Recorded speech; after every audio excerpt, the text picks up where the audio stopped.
কটার সময় আসছো এখানে? ভোরবেলা এখানে নামছো কোন? হ্যাঁ, ওই যে ফুটেজ দিচ্ছি ইয়েতে ন্যাশনাল ডেস্কের।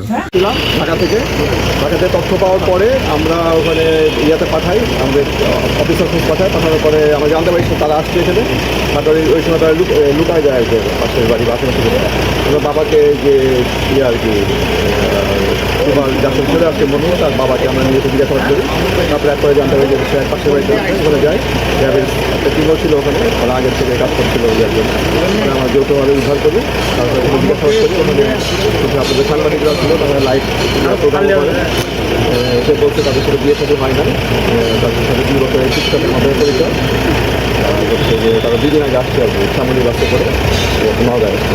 এই মোটামুটি বছর এখন র্যাব জিজ্ঞাসাবাদ করছে। তারপর আমরা জিজ্ঞাসাবাদ করেছি, সিভিল টিম আছে, তারা জিজ্ঞাসাবাদ করছে।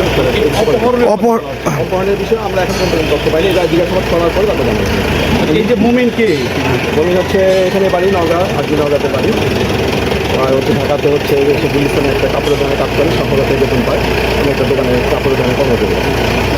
কালকে এই সম্পর্কটা কী হয়েছে? টিকটকের মাধ্যমে পরিচয় হয়েছে। মেয়ের বাড়ি হচ্ছে বাকেরগঞ্জে, এখানে পূর্ব বাড়ি থেকে মোহাম্মদপুরে। এই বাড়িতে এসেছে। আমরা পরবর্তী আইনি প্রক্রিয়া এটা তো এই বিষয়টা হচ্ছে ঢাকার বিষয়। ঢাকাতে ওখানে মামলা থেকে অপরাধের ডিটেলস জানি না, যখন জানতে পারবে। মেয়েটা কি মানে কোনো ক্ষয়ক্ষতি হয়েছে বা অক্ষত পারে? এরকম কোনো কিছু তথ্য তো দেয়নি, তবে তাদের মধ্যে কোনো বিয়ে শাদী হয়নি, এটা বলছি। এইটুকু মোটামুটি।